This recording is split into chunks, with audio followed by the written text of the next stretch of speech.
Hi guys, this is Nikhil. అయితే మనము మన సింగరేణి ఎగ్జామ్ సంబంధించి వర్క్షాప్ క్యాల్కులేషన్ అండ్ సైన్స్ అనబడేటువంటి ఒక కొత్త టాపిక్ గురించి డిస్కస్ చేయాలని మనం అనుకున్నాం ఆల్రెడీ. అయితే ఒకసారి ఆ సిలబస్ పదాన్ని చూస్తే ఏముంది, వర్క్షాప్ క్యాల్కులేషన్ అండ్ సైన్స్. అంటే ఇక్కడ రెండు ఆస్పెక్ట్స్ ఉన్నాయి. ఒకటి మ్యాథ్స్ ఉన్నది, అంటే క్యాలిక్యులేషన్స్ అంటే మ్యాథమెటిక్స్, అండ్ సైన్స్. సో సైన్స్కి సంబంధించింది కూడా ఉన్నది. సైన్స్ అంటే జనరల్గా మనం చదువుకునేది ఫిజిక్స్ గురించి మనకు ఉంటుంది అనమాట వర్క్షాప్ అంటే, రైట్. అయితే ఒకసారి ఈ పర్టిక్యులర్ ఈ చాప్టర్లో మనము చూడవలసినటువంటి టాపిక్స్, సబ్ టాపిక్స్ ఏంటనేది మనం ఇప్పుడు చూద్దాం. అంటే బేసిక్గా సిలబస్ గురించి ఇంట్రడ్యూస్ చేస్తుంటాను అనమాట. అండ్ నెక్స్ట్ మన కోర్స్ లేదా ఈ పర్టిక్యులర్ ఈ సిరీస్, వీడియో సిరీస్ అప్రోచ్ ఎలా ఉండబోతుందని అంటే, ఇది మన కోర్ టాపిక్ కాదు. మన కోర్ టాపిక్ టెక్నికల్ సబ్జెక్ట్స్. మరి ఏంది, మన సర్క్యూట్స్ కానీ, బేసిక్ ఎలక్ట్రికల్ ఇంజనీరింగ్ కానీ, మెషిన్స్ కానీ, పవర్ సిస్టమ్స్, ఇవి మన కోర్ సబ్జెక్ట్స్. సో మన మేజర్ ఫోకస్ అంతా అక్కడ ఉండాలి. ఎందుకనంటే మనకి కాస్ట్ టు బెనిఫిట్ రేషియో, అంటే మనము ఒక పర్టికులర్ టాపిక్ మీద ఏదైనా కాంపిటేటివ్ ఎగ్జామ్స్ పాయింట్ ఆఫ్ వ్యూలో ప్రిపేర్ అయ్యేటప్పుడు మనం ఒక బిజినెస్ మ్యాన్ లాగా ఆలోచించాలని నేను ఎప్పుడు చెప్తూ ఉంటాను. దానిలో ఫస్ట్ ఫ్యాక్టర్ ఏంటంటే cost to benefit ratio. Cost to benefit ratio అంటే మనము ఎంత ఇన్వెస్ట్మెంట్ చేస్తున్నామో మనకి ఎంత బెనిఫిట్ వస్తుంది. సో కాంపిటేటివ్ ఎగ్జామ్ ప్రిపరేషన్లో మనం ఏం ఇన్వెస్ట్మెంట్ చేస్తాం, మన టైంని, మన ఎనర్జీని ఇన్వెస్ట్మెంట్ చేస్తుంటాం. సో ఏ పర్టికులర్ చాప్టర్ మీద మనము ఎంత టైంని స్పెండ్ చేస్తున్నాం, ఎంత మైండ్ని అప్లై చేస్తున్నాం, అది నేర్చుకోవడం వల్ల ఫైనల్గా ఎగ్జామ్ నుంచి మనకి ఎంత అవుట్పుట్ వస్తుంది. సో వీటన్నిటిని కూడా మనము బేరీజ్ వేసుకోవాలన్నమాట. సో ఈ వర్క్షాప్ క్యాల్కులేషన్ అండ్ సైన్స్ కంటే కూడా మన టెక్నికల్ మీదనే మనకి కాస్ట్ బెనిఫిట్ రేషియో అనేది జనరల్గా ఎక్కువగా ఉంటుంది అనమాట. సో అందుకనే ఈ వీడియో సిరీస్ని కూడా నేను కొంచెం డిలేడ్గా తీసుకురావడం జరుగుతుందన్నమాట. ఎనీవేస్, ఈ particular workshop calculation and science అట్లా అని చెప్పేసి అసలు ఇంపార్టెంట్ కాదు అని నేను చెప్పను. ఒకవేళ అందరూ ఎలక్ట్రికల్ బాగా చేశారు అనుకుందాం, అప్పుడు మీకు టై ఏర్పడినప్పుడు ఫైనల్గా సెలక్షన్ డిసైడ్ చేసేది ఈ వర్క్షాప్ క్యాల్కులేషన్ అండ్ సైన్స్లో ఎవరైతే ఎక్కువ మార్కులు తెచ్చుకున్నారో వాళ్ళకే డిసైడ్ అవుతుంది. అండ్ ఇంకొక అడ్వాంటేజ్ ఏంటిదనంటే, most of the coaching centres కావచ్చు, లేదంటే బయట గైడెన్స్ కావచ్చు, యూట్యూబ్లో కావచ్చు, ఈ పర్టికులర్ సబ్జెక్ట్ సంబంధించి గైడెన్స్ అనేది ఆర్గనైజ్డ్గా దొరకదు. సో బేసిక్గా ఇక్కడ ఉన్నటువంటి టాపిక్స్ చాలా ఈజీ టాపిక్సే. అంటే వీటికి సంబంధించి మనకి వీడియోస్ కానీ, సోర్సెస్ కానీ యూట్యూబ్లో నెంబర్ ఆఫ్ దొరుకుతూనే ఉంటాయి అన్నమాట. అది ఎలా దొరుకుతాయి కూడా నేను చెప్తాను నేను. కానీ మనకేంటంటే మన సిలబస్ పాయింట్ ఆఫ్ వ్యూలో కొంచెం ఓరియంటెడ్గా నేను డిస్కస్ చేస్తాను కాబట్టి ఈ కోర్సులో మీకు యాడెడ్ అడ్వాంటేజ్ ఉంటుంది అన్నమాట అందరికీ కూడా. అండ్ ఈ కోర్సుకు సంబంధించినటువంటి కొన్ని డెమో వీడియోస్ కూడా నేను యూట్యూబ్లో పెడతాను. అండ్ యూట్యూబ్లో ఇప్పుడు మీరు ఈ నిఖిల్ నక్కా ఛానల్లో కనుక మీరు చూసినట్లయితే దీనికి సంబంధించిన కంప్లీట్ ఇంకా ఏదైనా వీడియోస్ కానీ, అప్డేట్స్ కానీ మనది నెక్స్ట్ ఇంకొక ఛానల్ ఉన్నది, తెలుగు ఇంజనీర్స్ బై నిఖిల్ నక్కా అని. సో బేసిక్ ఇంజనీరింగ్ సబ్జెక్ట్స్ తెలుగులో ఎక్స్ప్లెనేషన్ చేసేటువంటి ఒక ఛానల్ లాగా పెట్టడం జరిగింది. సో దాంట్లో మనము అప్లోడ్ చేస్తామన్నమాట దీనికి సంబంధించిన నెక్స్ట్ వీడియోస్ అన్నీ కూడా. సో దాని లింక్ కూడా డిస్క్రిప్షన్ బాక్స్లో ఉన్నది. Please try to subscribe to the channel and అక్కడ ఉండండి. సో మీరు ఐటీఐ సింగరేణి ఎగ్జామ్స్కి ప్రిపేర్ స్టూడెంట్స్కి అయితే మీకు కొన్ని గైడెన్స్ వీడియోస్ లాగా ఈ పర్టికులర్ చాప్టర్ సంబంధించి ఇదొకటి వర్క్షాప్ క్యాల్కులేషన్ అండ్ సైన్స్, ఇంకొకటి ఎంప్లాయబిలిటీ స్కిల్స్. సో ఈ రెండు అనేటివి కొత్తగా యాడ్ చేసిన టాపిక్స్. సో వాటికి సంబంధించి ఏదైనా వీడియోస్ కానీ, డెమో క్లాసెస్ కానీ, ఏదైనా బేసిక్ వీడియోస్ కానీ, క్వశ్చన్ సాల్వింగ్ కానీ అందులో ఉంటాయి.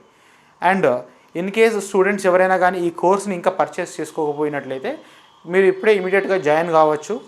అండ్ ఈ కోర్స్ ఫీజు వచ్చేసి 250 రూపీస్ ఉన్నది. ఇది జస్ట్ రాబోయేటువంటి నెక్స్ట్ ఒక 2 డేస్ వరకు మాత్రమే ఉంటుంది. ఇవాళ 23rd కాబట్టి 24th and 25th. So 25th August వరకు మీకు ఈ ఆఫర్ అనేది వ్యాలిడ్ ఉంటుంది. ఆఫ్టర్ 25th ఈ కోర్స్ ఫీజు 499, అంటే 500 రూపీస్ అన్నట్టు.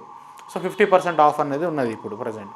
సో మీరు ఈ కోర్స్ని ఎన్రోల్ చేసుకొని మీరు పర్చేస్ చేసుకోవాలనుకుంటే మీకు కింద లింక్ ఉన్నది, ఆర్ఎల్సీ ఎడ్యుకేషన్ యాప్ డౌన్లోడ్ చేసుకోవచ్చు, లేదంటే మన వెబ్సైట్ లింక్ కూడా ఉన్నది. అందులోకి వెళ్ళి మీరు పర్చేస్ చేసుకొని మీరు ఫుల్ ఫ్లెడ్జ్గా స్టార్ట్ చేయొచ్చు. అండ్ ఆల్రెడీ చెప్పినట్లుగానే ఆల్రెడీ జేఎల్ఎం కోర్సులో ఉన్న స్టూడెంట్స్, ఎస్సీసీఎల్ కోర్సు ఉన్నటువంటి స్టూడెంట్స్ మీరు ఎక్స్ట్రా మళ్ళీ కోర్స్ పర్చేస్ చేయొద్దు అనవసరంగా.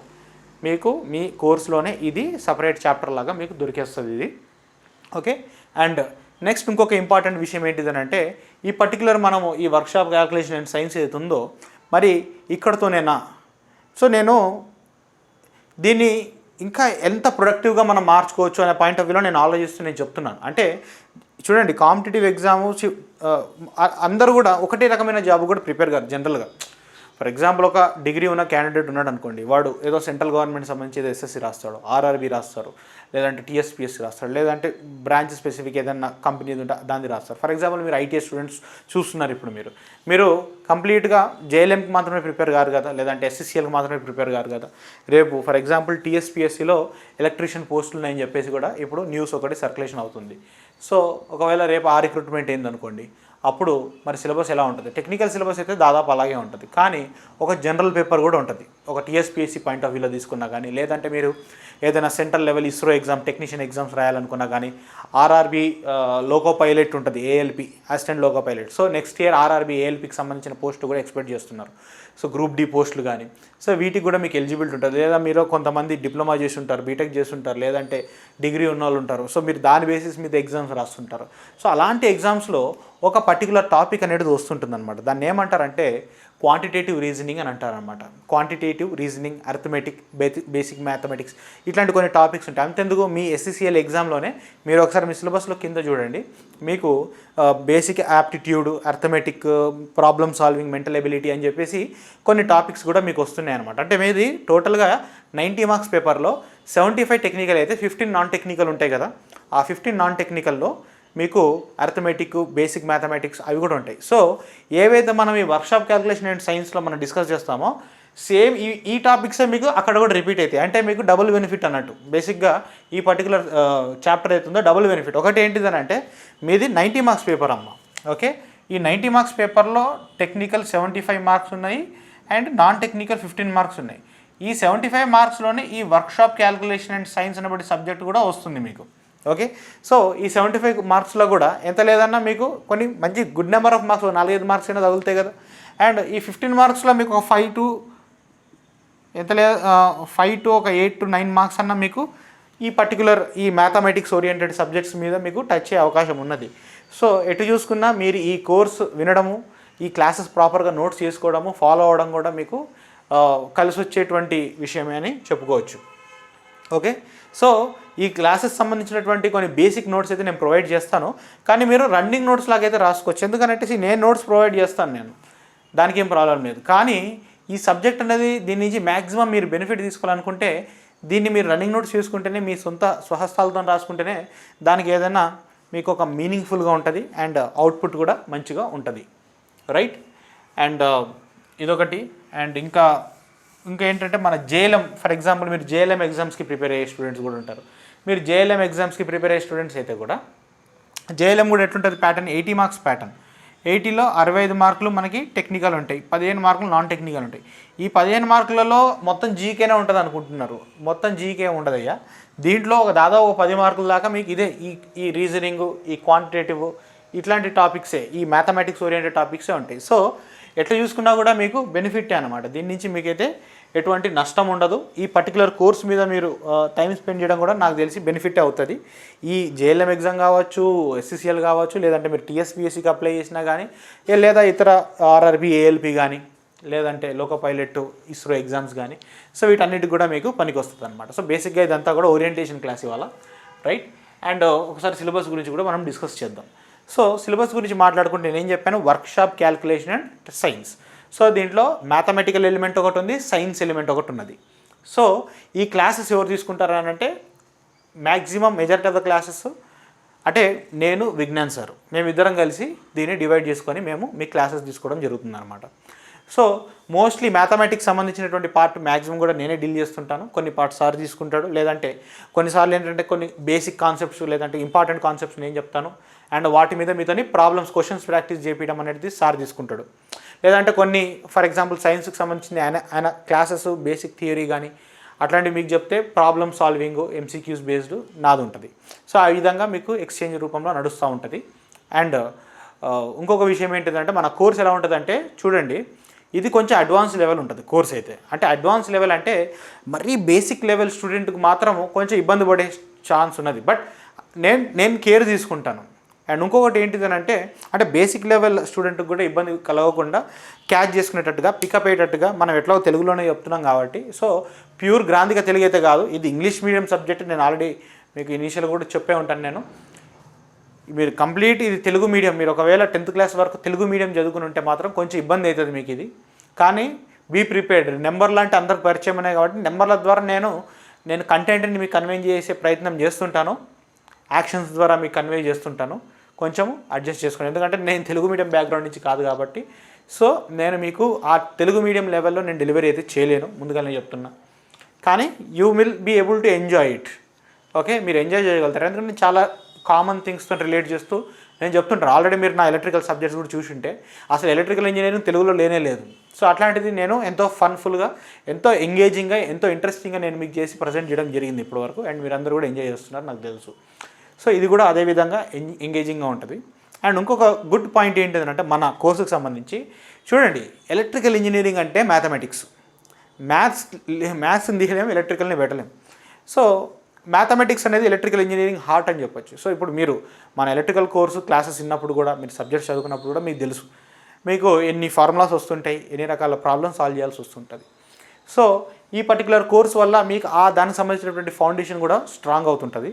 అండ్ దీంట్లో నేను ఏం చేస్తుంటానంటే, ఏదో మ్యాథమెటిక్స్ క్లాస్ చెప్పినట్టుగా, మ్యాథ్స్ క్లాస్ చెప్పినట్టు కాకుండా ఈ కాన్సెప్ట్స్ని మనం ఎలక్ట్రికల్లో కూడా ఎక్కడెక్కడ వాడడానికి, ఏ ఫార్ములాలు అయితే యూజ్ చేయడానికి అవకాశం ఉంటుందో వాటి గురించి కూడా నేను మధ్యలో టచింగ్ చేస్తూ ఉంటాను అనమాట. సో దట్ మీరు కంప్లీట్గా ఏదో కొత్త సబ్జెక్ట్ చదువుతున్నట్టు కాకుండా మన ఎలక్ట్రికల్ ఆ ట్రాక్లోనే ఉంటారనమాట మీరు.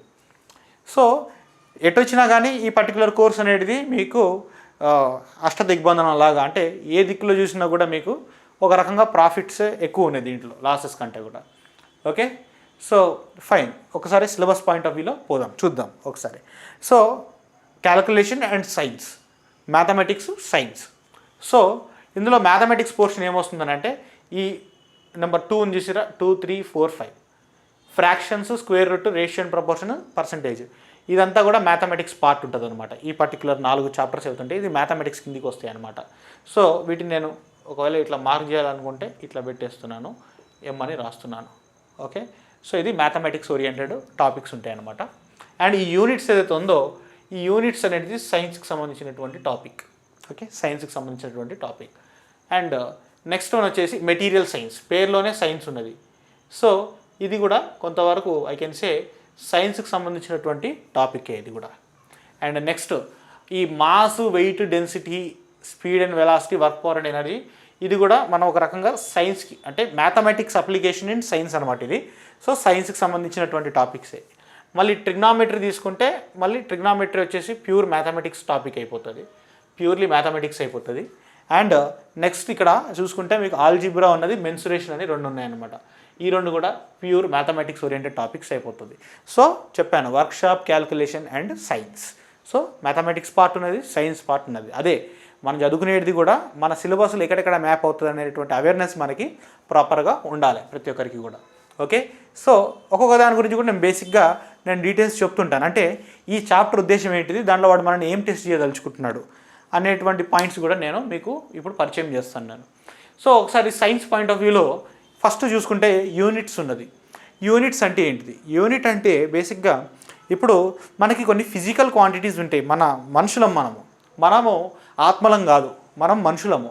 మనుషులకి ఆత్మలకి తేడా ఏంటిది? ఆత్మలకి వాటికి భూమి అవసరం లేదు, వాటికి గాలి అవసరం లేదు, వాటికి తిండి అవసరం లేదు, వాటికి బరువు ఉండదు, అవి ఎక్కడికి కష్టపడవు, వాటికి ఎనర్జీ అవసరం లేదు. అంటే అది కళ్ళు మూసుకొని ఇక్కడ పోవాలనుకుంటే అక్కడ పోతే, అక్కడి నుంచి ఇక్కడ రావాలంటే ఇక్కడికి వస్తాయి. సో దానికి ఏమీ అవసరం లేదు, because it is not having any physical body. దానికి ఒక భౌతికమైనటువంటి శరీరం లేదు కాబట్టి దానికి ఏమీ అవసరం లేదు. సో అసలు ఈ సబ్జెక్ట్తో దానికి అవసరమే లేదు. కానీ మనం మనుషులం, మనకి ఒక బాడీ ఉన్నది. ఈ బాడీకి కొన్ని యాక్టివ్గా ఉంటాయి, కొన్ని బాడీస్ కొన్ని లేజీగా ఉంటాయి, కొన్ని బరువు ఎక్కువ ఉంటాయి, కొన్ని బరువు తక్కువ ఉంటుంది. మన దగ్గర డబ్బులు ఉంటాయి, ఇప్పుడు మనకు డబ్బులు కావాలి ఎక్కడైనా పోవాలంటే, కొంతమంది దగ్గర ఎక్కువ డబ్బులు ఉంటాయి, కొంతమంది దగ్గర తక్కువ డబ్బులు ఉంటాయి. మళ్ళీ ఆ డబ్బుల్ని కొంతమంది అప్పు తీసుకుంటాం, మనం అప్పు ఇస్తాం, మనము అర్నింగ్ చేయాలి, మనం డబ్బులు సంపాదించాలి. సో ఇట్లా మనకి కొన్ని ఫిజికల్ వర్క్స్ చాలా ఉన్నాయన్నమాట. సో ఈ ఫిజికల్ వర్క్స్ అన్నిటినీ కూడా మనము స్టడీ చేయాలంటే ప్రతి ఫిజికల్ క్వాంటిటీకి ఒక యూనిట్ ఉంటుంది. ఆ యూనిట్ ఏందో మనకి తెలవాలన్నమాట. సో ఏంటి ఆ ఫిజికల్ క్వాంటిటీని, ఏ ఫిజికల్ క్వాంటిటీస్ గురించి నేను మాట్లాడుతున్నాను. ఫర్ ఎగ్జాంపుల్, నేను నా బరువు చూసుకోవాలనుకుంటున్నాను. బరువు చూసుకోవాలనుకుంటే నేను ఏం చేస్తాను? బరువు చూడాలంటే ఏం చేయాలి? వేయింగ్ మెషిన్ ఉంటుంది, పోయి దాని మీద నిలబడితే మీటర్ తిరుగుతుంది, లేదా డిజిటల్ అయితే డిజిటల్ చూపిస్తుంది, వెయిట్ వస్తుంది. అవునా కదా? సరే, డిజిటల్ అనుకుందాం ఫర్ ఎగ్జాంపుల్, ఏదైనా ఏం లేదు, 70 kgs అని చూపిస్తుంది నాకు, 70 అని చూపిస్తుంది, నెంబర్ 70 అని చూపిస్తుంది. ఇప్పుడు ఆ 70 ఏమనుకోవాలి? ఓకే, సరే అదొకటి పక్కన పెట్టేసి 70. నెక్స్ట్ ఇప్పుడు నా హైట్ని కొలవాలి, నేను ఎంత హైట్ ఉన్నాను నేను తెలవాలి. సో ఒక స్కేల్ని పెట్టి కౌంట్ చేసే పైదాకా అది కూడా 70 వచ్చింది అనుకుందాం ఫర్ ఎగ్జాంపుల్. నేను 70 సెంటీమీటర్స్ అయితే కాదు, నేను 167 సెంటీమీటర్స్, కానీ ఒకవేళ 70 వచ్చింది అనుకుందాం ఫర్ ఎగ్జాంపుల్. నెంబర్ ఒక 70 వచ్చింది. ఇప్పుడు నా బరువు చూసుకుంటే 70 వచ్చింది, నా హైట్ చూసుకున్నా నాకు 70 వచ్చింది.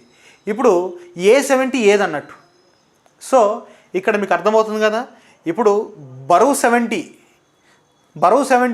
ఏం చేయాలి? 70 పక్కన కేజీ పెడతాం, 70 kgs అని అంటాం. అంటే కేజీ అంటే నీకు ఏం తెలుస్తుంది? ఎంబడే ఒక బరువు గురించి చూస్తున్నామని నీకు తెలుస్తుంటుంది. అర్థమవుతుందా? అదేవిధంగా నేను మీటర్స్ కానీ సెంటీమీటర్స్ కానీ కిలోమీటర్స్ కానీ అన్నాను అనుకో, 70 సెంటీమీటర్స్ అని అంటాను నేను, నా హైట్ సెంటీమీటర్స్ అని పెడతాను. సెంటీమీటర్ కానీ మీటర్ కానీ కిలోమీటర్ అంటే నీకు ఏం గుర్తొస్తుంది? పొడవు, లెంత్. అర్థమవుతుందా? సో వెయిట్ అనబడేటువంటి ఒక ఫిజికల్ క్వాంటిటీ, వెయిట్ని కంటే కూడా మనం మాస్ అని చెప్పొచ్చు దాన్ని, వెయిట్ కంటే కూడా మనం యాప్ట్గా దాన్ని మాస్ అని చెప్పొచ్చు. సో మాస్ అనబడేటువంటి ఒక ఫిజికల్ క్వాంటిటీని మనము కొలవడానికి, మనం దాన్ని అర్థం చేసుకోవడానికి దానికి ఒక స్టాండర్డ్ని మనం డిఫైన్ చేయాలి. ఆ డిఫైన్ చేయడమే ఈ యూనిట్ సిస్టమ్ అనమాట. ఫర్ ఎగ్జాంపుల్ వెయిట్ గురించి మాట్లాడడం అనుకో. సో అంటే నేను బేసిక్గా చెప్తున్నాను, నేను పైన దీని గురించి డీటెయిల్డ్గా మీకు ప్రాబ్లమ్ సాల్వింగ్ అదంతా కూడా సార్ తీసుకుంటాడు. ఫర్ ఎగ్జాంపుల్ వెయిట్ నేను కేజీ అని చెప్పాను. నేను కేజీ అంటే నీకు ఏం తెలుస్తుంది? కేజీ అంటే నీకు వెయిట్ అనేటువంటి పదం నీకు గుర్తు వస్తుంది. నీకు కేజీ అంటే నీకు వెయిట్ అనేది తెలుస్తుంది అనమాట. సో 1 kg ఫర్ ఎగ్జాంపుల్ ఒక తూకం వేసే వంటి ఇదొక మెషిన్ ఉందనుకుందాం. సో మనకి 1 kg రాయి ఉంటుంది, దాన్ని ఏమంటారు? బాట్ అంటారా, రాయి అంటారా? సో ఒక 1 kg స్టోన్ ఉన్నది. సో ఇట్లాంటి 1 kg స్టోన్స్ నా దగ్గర చాలా ఉన్నాయన్నమాట. ఇప్పుడు నా వెయిట్ ఎంత? 70 kgs అని చెప్పినా నేను. సో నన్ను ఇక్కడ నిలబెట్టారు. ఓకే, ఇప్పుడు నా వెయిట్ కొలవాలంటే ఇక్కడ నేను ఏం పెట్టాలి? నా దగ్గర 1 kg బాటిల్ ఉన్నాయి. ఈ 1 kg రాళ్ళని, ఈ స్టోన్స్ని నేను ఎన్ని పెట్టాలి? 70 పెట్టాలి. 70 పెడితే ఏమవుతుంది? 1 kg ఇంటూ 70 kgలు అవుతుంది. అప్పుడు బ్యాలెన్స్ అవుతుంది. సో 1 kg అంటే ఇంత, 70 kgలు అంటే ఇట్లాంటి 70 రాళ్ళు అంటే నాకు ఒక కంపారిజన్ తెలుస్తుంది. అర్థమవుతుందా? కంపారిజన్ చేస్తున్నాం. సో ఇక్కడ బేసిక్ మోస్ట్ యూనిట్ ఏంటిది? 70 కిలోలు బేసిక్ మోస్ట్ కాదు. ఇప్పుడు నా వెయిట్ 70 కిలోలు అంటున్నాను. 70 kgలలో ఏది బేసిక్ ఐటము? కేజీ అనేది బేసిక్. కేజీ అంటే ఎంత? 1 kg. ఈ 1 kg ముందు అంటే 1 పెట్టలేదు, నేను 70 పెట్టినాను. పెడితే ఏమైపోయింది? 70 ఇంటూ 1 kg అంటే 1 kgలు 70 కావాలన్నట్టు. సో ఇక్కడ ఈ వెయిట్కి యూనిట్ ఏంటిది? కేజీ. సో కేజీ లాగా గ్రామ్స్ ఉంటాయి, పౌండ్స్ ఉంటాయి. ఓకే, ఈ విధంగా మనకి ఉంటుంది అన్నమాట. సో అర్థమైందా? ఇది యూనిట్స్. సో అట్లా డిఫరెంట్ ఎలిమెంట్స్కి, క్వాంటిటీస్కి యూనిట్స్ అవసరం పడతాయి అనమాట. అంతెందుకు, మనం ఎలక్ట్రికల్లో మనం చదువుకొని ఉంటాం కరెంటు. ఇక్కడ ఈ వైర్లో ఎంత కరెంట్ ఉందయ్యా? 10 amperes. 10 amperes. యాంపియర్ అంటే నీకేం తెలుస్తుంది? కరెంట్ అని తెలుస్తుంది. వోల్టేజ్ ఎంత ఉంది? మీ ఇంట్లో ఎంత వోల్టేజ్ వస్తుందయ్యా? 400 volts వస్తుంది. 400 పక్కన ఏముంది? Volts, unit of voltage. అర్థమవుతుందా? సో అది యూనిట్స్ అన్నమాట, రైట్. నెక్స్ట్ ఇక్కడ మ్యాథమెటిక్స్ దాంట్లోకి వద్దాం. మ్యాథమెటిక్స్ దాంట్లోకి వస్తే ఫ్రాక్షన్స్ అంటే బేసిక్గా డివిజన్స్ అనమాట. అంటే ఫ్రాక్షన్ అంటే ఏంది? భాగాలు అనమాట. ఫర్ ఎగ్జాంపుల్ నా దగ్గర ఏముంది? నా దగ్గర ఒక కేక్ ఉంది, రైట్. బర్త్డే కేక్ అనుకుందాం, బర్త్డే కేక్. సో ఈ బర్త్డే కేక్ ఉంది, ఇద్దరు ఉన్నారు. సో ఇద్దరు అంటే ఈ బర్త్డే కేక్ని ఇద్దరు తినాలంటే ఏం చేయాలి? సమానంగా సగంలో కోసేస్తాం అనమాట. సగంలో కోసేస్తాం. సో ఇదొక భాగం, అవునా? 2 భాగాలుగా అయిపోయింది. సో ఒక భాగాన్ని ఏమని చెప్పచ్చు? 1/2 అని అంటాం అనమాట. 1/2 అని అంటే కింద టోటల్ నెంబర్ ఆఫ్ భాగాలన్నీ. సో దీన్ని ఫ్రాక్షన్ అంటారనమాట. సో ఒక నెంబర్ని మనం P/Q ఫ్యాషన్లో రాసినాం అనుకోండి, దాన్ని నెంబర్ అంటారు. దాన్ని ఏమంటారంటే ఫ్రాక్షన్ అంటారు అన్నమాట. దీన్ని ఏమంటారు? ఫ్రాక్షన్ అంటారు. దీన్ని ఫ్రాక్షన్ అంటారు. ఫర్ ఎగ్జాంపుల్ ఒక నెంబర్ని నెంబర్ లాగా, నార్మల్ నెంబర్ లాగా, for example 8, for example 10, for example 7, ఇవి నెంబర్స్. డైరెక్ట్ ఒక నెంబర్ అక్షరం లాగా రాసినాం.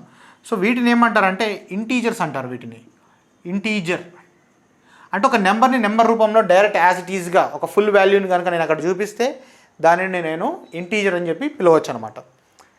అదే ఒక ఇంటీజర్స్ని ఈ రకమైనటువంటి ఒక అరేంజ్మెంట్లో పెట్టినాను అనుకోండి, దాన్ని ఫ్రాక్షన్ అంటారు అనమాట. For example 1/2. సో ఈ 1/2లో పైన ఒక ఇల్లు ఉంది, కింద ఒక ఇల్లు. ఫర్ ఎగ్జాంపుల్ 2 ఇల్లులు అనుకుందాం. ఇదొక ఇల్లు మధ్యలో సపరేటెడ్ బై గీత. సో బేసిక్గా ఇవన్నీ కూడా నేను మీ 10th క్లాస్ వరకు బేసిక్ మ్యాథమెటిక్స్ అంతా క్లియర్ ఉందని అనుకుంటున్నాను. అందుకని కొంచెం అడ్వాన్స్ లెవెల్ వెళ్తానని చెప్పాను. బట్ ఇప్పుడు ఇంట్రడక్షన్ క్లాస్ కాబట్టి కొంచెం నేను మీకు వార్మప్ లాగా మనం ఏ విధంగా ఉండబోతుందని మీకు తెలవాలి కాబట్టి చెప్తున్నాను నేను కొంచెం బేసిక్ లెవెల్లో. కానీ ఇదే బేసిక్ లెవెల్లో నేను పెట్టుకుంటూ పోతే మళ్ళీ ఇది మనకి అమృతం కాస్త విషయం అయిపోతుంది అనమాట.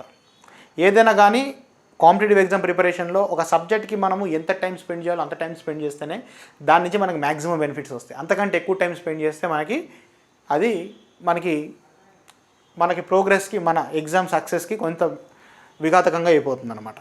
ఓకే, సో మీరు కూడా ఫుల్ కాన్సన్ట్రేషన్తో ఎటువంటి డైవర్షన్స్ లేకుండా ఈ క్లాసెస్ని ఫాలో అయితేనే మీకు దీని నుంచి మీకు మ్యాక్సిమం బెనిఫిట్ అనేది వస్తుంటుంది అనమాట. ఓకే, సో ఒక నెంబర్ని ఈ విధంగా పైన ఒక నెంబర్, కింద ఒక నెంబర్, మధ్యలో గీత పెట్టేస్తే దీన్ని ఏమంటారని చెప్పాను? ఫ్రాక్షన్స్ అని చెప్పి అంటారని చెప్పాను. సో పైన ఉన్నటువంటి భాగాన్ని ఏమంటారు? న్యూమరేటర్ అంటారు. అంటే ఫస్ట్ ఫ్లోర్ని న్యూమరేటర్ అంటారు, సెకండ్ ఫ్లోర్ని డినామినేటర్ అని అంటారు అన్నమాట. Numerator, denominator. సో ఈ న్యూమరేటర్, డినామినేటర్లో ఏముంటుంది? ఒక ఇంటీజర్ ఉంటుంది. ఒక ఇంటీజర్ని తీసుకొచ్చి పెడతాం అనమాట. సో ఇక్కడ బయట నార్మల్గా సీదా రాసేస్తే ఇది ఒక జనరల్ ఇంటీజర్. కానీ 2 ఇంటీజర్లను తీసుకొని ఈ విధంగా అరేంజ్ చేస్తే అది ఏమైపోయింది? ఒక ఫ్రాక్షన్ అయిపోయింది. సో 1/2. సో ఈ 1/2 నుంచి నాకు ఒక ఇన్ఫర్మేషన్ వస్తుంది అనమాట. అంటే ప్రతిదానికి ఒక అర్థం ఉంటుంది. సో ఒక 1 and 2ని ఈ విధంగా రాయాల్సినటువంటి అవసరం ఏమున్నది? దాని నుంచి మనకి ఏం ఇన్ఫర్మేషన్ వస్తుందని అంటే, చూడు ఒకసారి ఇది అబ్జర్వ్ చేయండి. ఇది అబ్జర్వ్ చేస్తే మనకి ఏం తెలుస్తుంది అంటే, ఈ పైన ఇప్పుడు అడ్డం గీతలు గీసినాం కదా, దీన్ని నేను ఒక 1/2 పార్ట్ అని అన్నాను.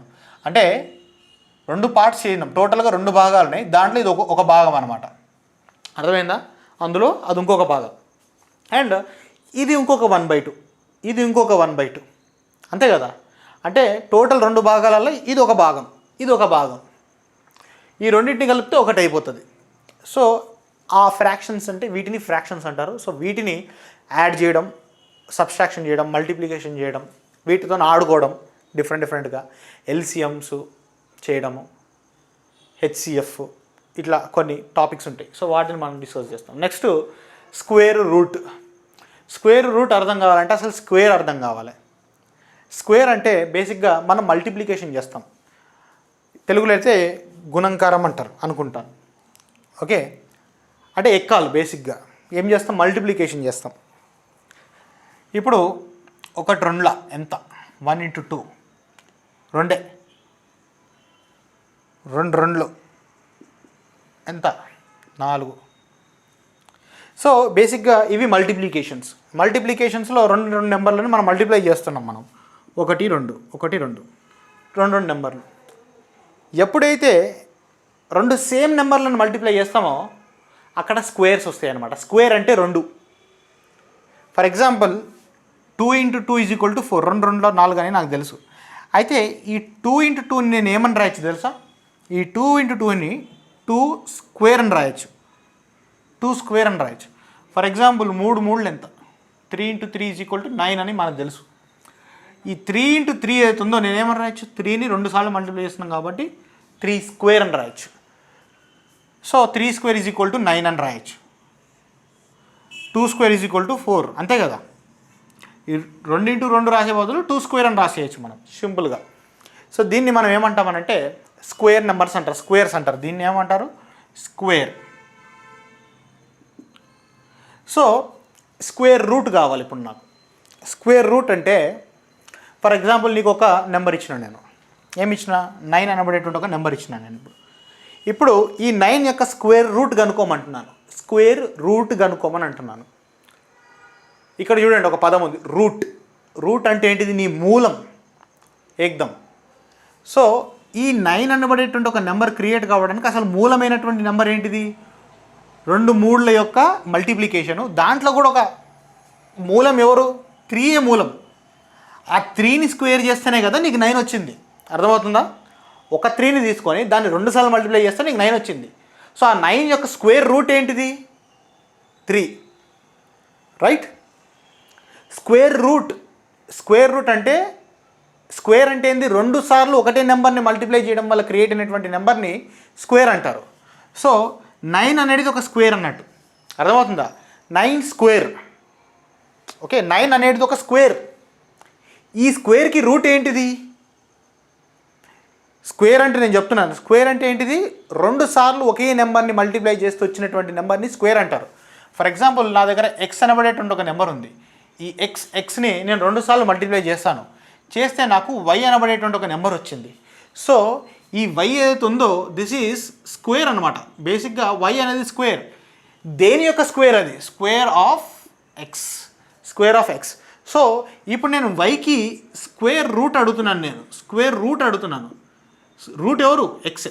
మళ్ళీ అదే అంటే ఎక్స్ని 2 సార్లు మల్టిప్లై చేయడం వల్ల మనకి వై వచ్చింది కాబట్టి వై యొక్క స్క్వేర్ యొక్క రూట్ ఎక్స్ అయిపోతుంది అనమాట. అదేవిధంగా 9 యొక్క స్క్వేర్ రూట్ అని అడుగుతున్నాను నేను. 9 యొక్క స్క్వేర్ రూట్ అని అడుగుతున్నాను. ఏమైపోతుంది? 3. అదేవిధంగా ఇక్కడ చూడండి 4 యొక్క స్క్వేర్ రూట్ ఏంటిది? 4 దేనివల్ల వచ్చింది? 2ని స్క్వేర్ చేస్తూ వచ్చింది. అంటే 2ని 2 సార్లు మల్టిప్లై చేస్తే 4 వచ్చింది. సో 4 యొక్క స్క్వేర్ రూట్ ఏంటిది? బేసిక్గా 4 అనేది ఒక స్క్వేర్ నెంబరే. ఎందుకనంటే డబల్ మల్టిప్లికేషన్లో అది వచ్చింది. సో ఆ డబల్ మల్టిప్లికేషన్లో రిపీట్ అవుతున్నటువంటి నెంబర్ ఏంటిది? Square root 2. సో 4 యొక్క స్క్వేర్ రూట్ 2 అయిపోయింది. అర్థమైందా? సో ఇది స్క్వేర్ రూట్స్ అనబడేటువంటి ఒక కాన్సెప్ట్ అయిపోతుంది అనమాట. Next one ratio and proportions. Okay, ratio and proportions. So ఈ ఫ్రాక్షన్స్ ఏవైతే ఉంటాయో దీని యొక్క కొంత రకంగా ఒక రకంగా చెప్పాలంటే ఎక్స్టెన్షన్ రేషియో అండ్ ప్రపోర్షన్ అయిపోతుంది అనమాట. సో రేషియో అండ్ ప్రపోర్షను అంటే సో ఆ ఫ్రాక్షన్ సంబంధించింది రేషియో అండ్ ప్రపోర్షన్స్ అయిపోతుంది. దాని గురించి మనం అప్పుడు చదువుకున్నప్పుడు మనం డీటెయిల్ డిస్కస్ చేస్తాం ఎనీవేస్. సో ఈ ఆర్డర్ గురించి మీరు బాధపడకండి. ఇక్కడ ఏంటంటే నేను ర్యాండమ్గా రాయడం జరిగింది ఒక రకంగా. బట్ మీ క్లాసెస్ అనేటివి ఏ ఫ్యాషన్లో చెప్తే మీకు ఎక్కుతాయో అదే ఫ్యాషన్లో వెళ్తాయి. సో ఇదే ఆర్డర్ అనేది మీకు మ్యాక్సిమం ఫైనల్ అయ్యి ఉండదు mostly. Right? Next one percentages అంటే శాతాలు. సో ఫ్రాక్షన్ నుంచి next level ratio and proportion. దీని నుంచి నెక్స్ట్ లెవెల్ పర్సంటేజెస్. మనం పర్సంటేజెస్ గురించి మాట్లాడుతుంటాం కదా శాతాలు జనరల్గా. ఫర్ ఎగ్జాంపుల్ టోటల్ మార్క్స్ 100 మార్క్స్. ఫర్ ఎగ్జాంపుల్ మీ ఎగ్జామ్లో టోటల్ మార్క్స్ 100 మార్క్స్. దాంట్లో నీకు 40 మార్కులు వచ్చినాయి అంటే శాతంలో రాయాలంటే ఎంత రాయొచ్చు? దీన్ని 40 మార్కులు వచ్చినాయంటే 40%, 40% అని చెప్పి రాస్తాం మనము.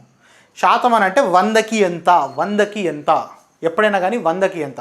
ఫర్ ఎగ్జాంపుల్ నాకు ఒక ఎగ్జామ్ కండక్ట్ చేశాను. నేను మీకు ఒక ఎగ్జామ్ ఒక క్విజ్ పెట్టినా అనుకుందాం. సో ఆ క్విజ్ నేను దాంట్లో ఎన్ని క్వశ్చన్స్ అడుగుతానంటే ఆ క్విజ్లో నేను మీకు 10 క్వశ్చన్లు అడుగుతాను. ఓకే, 10 క్వశ్చన్లు అడుగుతాను. నేను ఎన్ని క్వశ్చన్లు అడుగుతున్నా? టోటల్గా 10 క్వశ్చన్లు అడుగుతున్నాను. దాంట్లో మీరు ఎన్ని హిట్ చేస్తారు అంటే కరెక్ట్ చేస్తారు. మీరు కరెక్ట్ అయ్యేటివి ఫర్ ఎగ్జాంపుల్ 3 కరెక్ట్ చేస్తారు. ఎన్ని క్వశ్చన్లు అడిగినా 10 అడిగినా ఎన్ని కరెక్ట్ చేసిరు? 3 కరెక్ట్ చేసిరు. ఇప్పుడు మీ యొక్క పాస్ పర్సంటేజ్, మీ యొక్క పర్సంటేజ్ ఎంత అని అడుగుతున్నాను నేను. పర్సెంట్ ఇదేముంది? పర్సెంట్. సెంట్ అంటే 100. పర్సెంట్ పర్ 100, 100కి ఎంత. సో 10కి నువ్వు 3 కరెక్ట్ చేసినావంటే 100కి నువ్వు ఎన్ని కరెక్ట్ చేస్తావు? సో 10ని ఎంత చేస్తే, 10ని ఏం చేస్తే నీకు 100 అవుతుంది?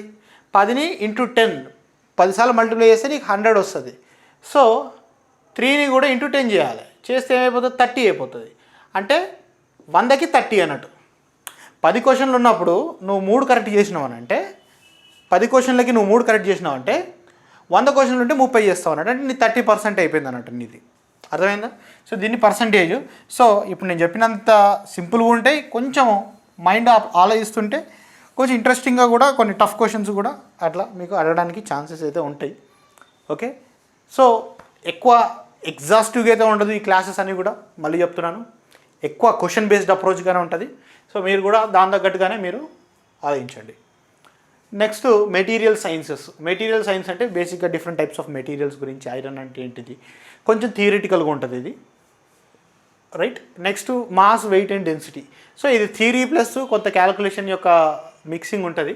సో ఈ మాస్, వెయిట్ అండ్ డెన్సిటీ కొంత యూనిట్స్ దగ్గర మీకు చాలా క్లారిటీ వస్తుంది. సో ఈ యూనిట్స్ పర్ఫెక్ట్గా పట్టుకున్నాం అనుకుంటే ఆ యూనిట్స్ నుంచి మనకి నెక్స్ట్ లెవెల్ ఈ mass, weight, density, speed, velocity, work, power and energy ఇక్కడ నుంచి ఫ్లో అవుతుంటాయి అన్నమాట.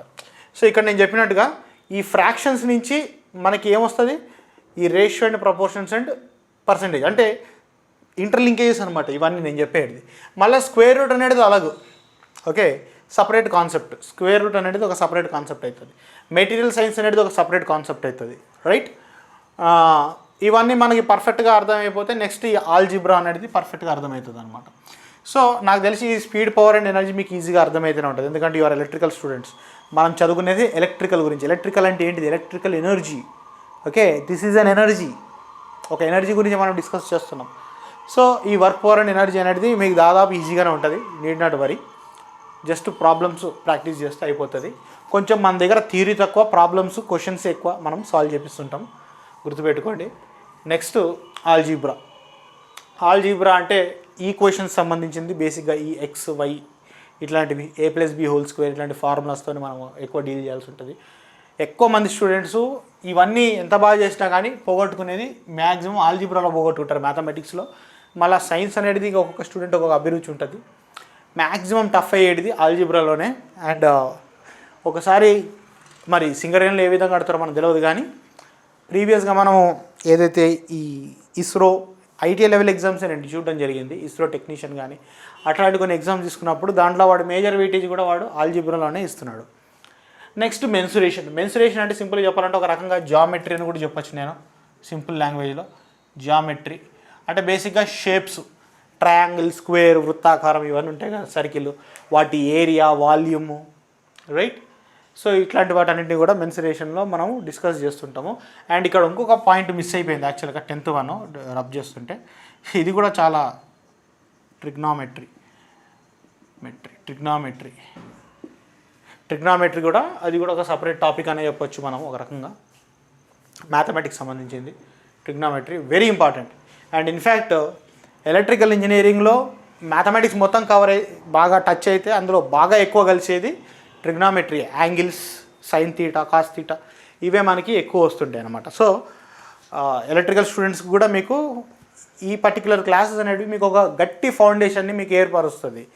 అంటే మీరు ఎంటైర్ ఎలక్ట్రికల్ ఇంజనీరింగ్ మీరు సెల్ఫ్ చదువుకున్నా ఎట్లా చదువుకున్నా కానీ కాంపిటేటివ్ ఎగ్జామ్ ప్రిపేర్ అవుతుంది కాబట్టి ఇవన్నీ మళ్ళీ మీకు మన ఎలక్ట్రికల్ సబ్జెక్ట్స్లో ఎక్కడో ఒక చాప్టర్లో మళ్ళీ టచ్ అయితేనే ఉంటుంది. ట్రిగ్నామెట్రీ అయితే ఇన్వేరియబుల్లీ ఫస్ట్ చాప్టర్ నుంచి లాస్ట్ చాప్టర్ వరకు అది టచ్ కానీ చాప్టర్ ఉండదు ట్రిగ్నామెట్రీ అనేది.